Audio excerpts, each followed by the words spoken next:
Michigan Historic Marker of Malcolm X Shabazz-Little, Malcolm Little, 1925 to 1965, arrived at this house located in Inkster, Michigan on August 8, 1952.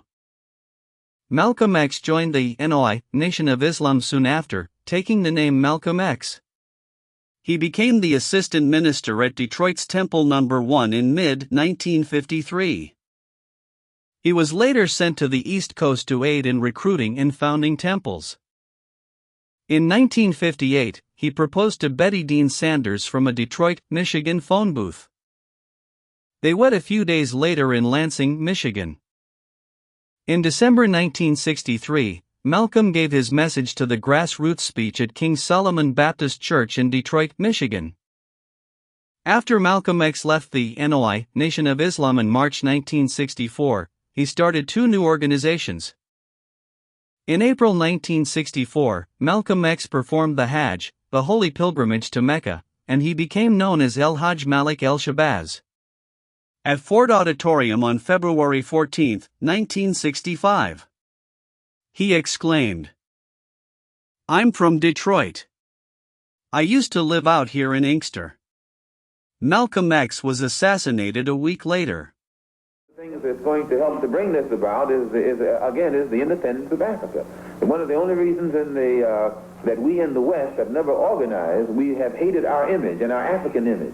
And because Africa has been in the hands of people who have created an image of Africa that's negative and hateful. And it has been hateful to us. We haven't wanted to identify with it. We didn't want anybody to tell us anything about Africa, much less call us an African. And in hating Africa and hating the African, we ended up even hating ourselves without even realizing it. Because you can't hate the roots of a tree and not hate the tree. You can't hate your origin and not end up hating yourself. You can't hate Africa and not hate yourself. And you show me one of these people over here who have been thoroughly brainwashed, who has a negative attitude toward Africa, and I'll show you one that has a negative attitude toward himself. But now that Africa is getting independent and in a position to create its own image, and it's a positive image, those of us in the West look at the African image and see how positive it is, and we begin to identify with it. We become proud of Africa, and we become proud of our African blood, our African heritage.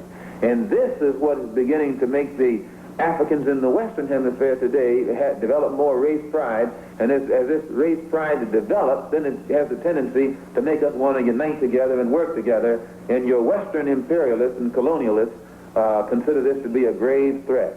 When you compare our strides in 1964 with strides that have been made forward by people elsewhere all over the world, only then can you appreciate the great double cross experienced by black people here in America in 1964. The power structure started the new year out the same way they started that out in Washington the other day. Only now they call it, what's that, the Great Society? The Great Society. Last year, 1964 was supposed to be the year of promise. They opened up the new year in Washington, D.C., and in the City Hall, and in Albany, talking about the year of promise. Promise that black people would make advances in education. We'd get better schools, better school facilities, better teachers, that jobs would open up. There would be less black people in the unemployment line. That in areas of the South where we formerly had not been able to vote, we would be able to register and vote.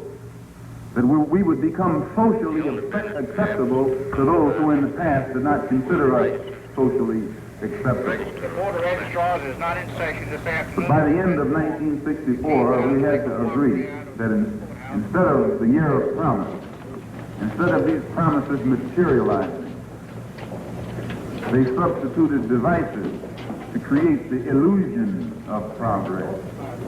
And 1964 was the year of illusion and delusion. We received nothing but a promise. We received nothing that would actually solve the problems that we were confronted by in January of 1964. In 1963, they had used a trick. One of their devices to let off the steam of prostration was the March on Washington. They used that to make us think we were making progress. Imagine marching to Washington and getting nothing for it whatsoever. But it shows you how shrewd the power structure is, how it is able to manipulate the people through the leaders, as long as the people believe in the leaders. In 63, it was the March on Washington. In 64, what was it? The Civil Rights Bill. Right after they passed the Civil Rights Bill, they murdered a Negro in Georgia and did nothing about it. Murdered 2 whites and a Negro in Mississippi and did nothing about it. So that the Civil Rights Bill has produced nothing where we're concerned. It was only a valve, a vent, that would enable us, that was designed to enable us to let off our frustration. But the bill itself was not designed to solve our problems.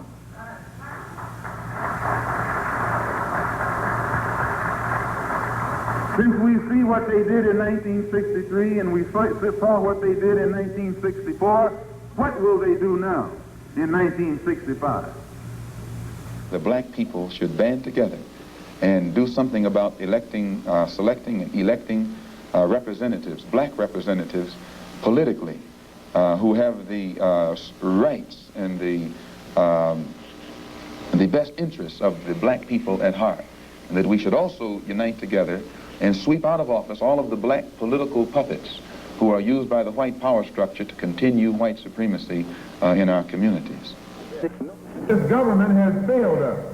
The government itself has failed us. And the white liberals who have been posing as our friends have failed us. And once we see that all these other sources to which we've turned have failed, we stop turning to them and turn to ourselves. We need a self-help program, a do-it-yourself philosophy, a do-it-right-now philosophy.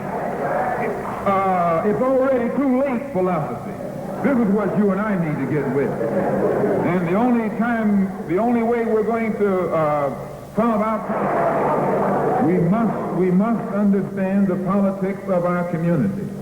And we must know what politics is supposed to produce. We must know what part politics play in our lives.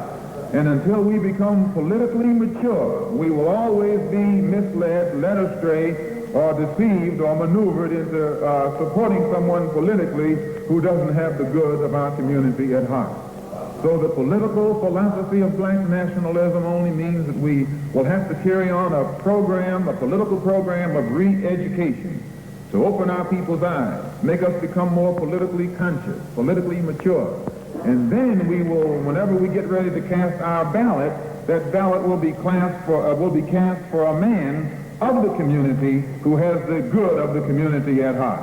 And the economic philosophy of black nationalism only means that we have to become involved in a program of re-education to educate our people into the importance of knowing that when you spend your dollar out of the community in which you live, the community in which you spend your money becomes richer and richer. The community out of which you take your money becomes poorer and poorer. And because these Negroes who have been misled, misguided, are breaking their necks to take their money and spend it with the man is becoming richer and richer, and you're becoming poorer and poorer. And then what happens? The community in which you live becomes a slum. It becomes a ghetto. The conditions become run down. And then you have the audacity to complain about poor housing in a run-down community.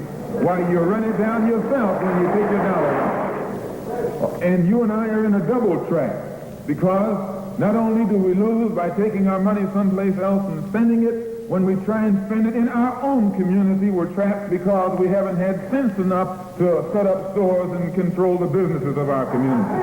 The man who's controlling the stores in our community is a man who doesn't look like we do. He's a man who doesn't even live in the community. So you and I, even when we try and spend our money in the block where we live or the area where we live, we're spending it with a man who, when the sun goes down, takes that basket full of money in another part of the town.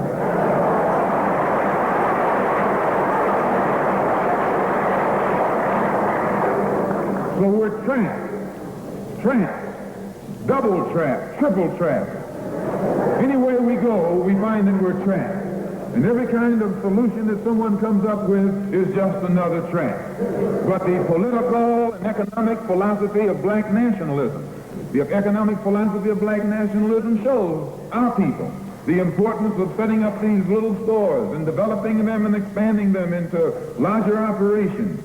Woolworths didn't start out big like they are today. They started out with a dime store and expanded and expanded and expanded until today they're all over the country and all over the world, and they're getting some of everybody's money.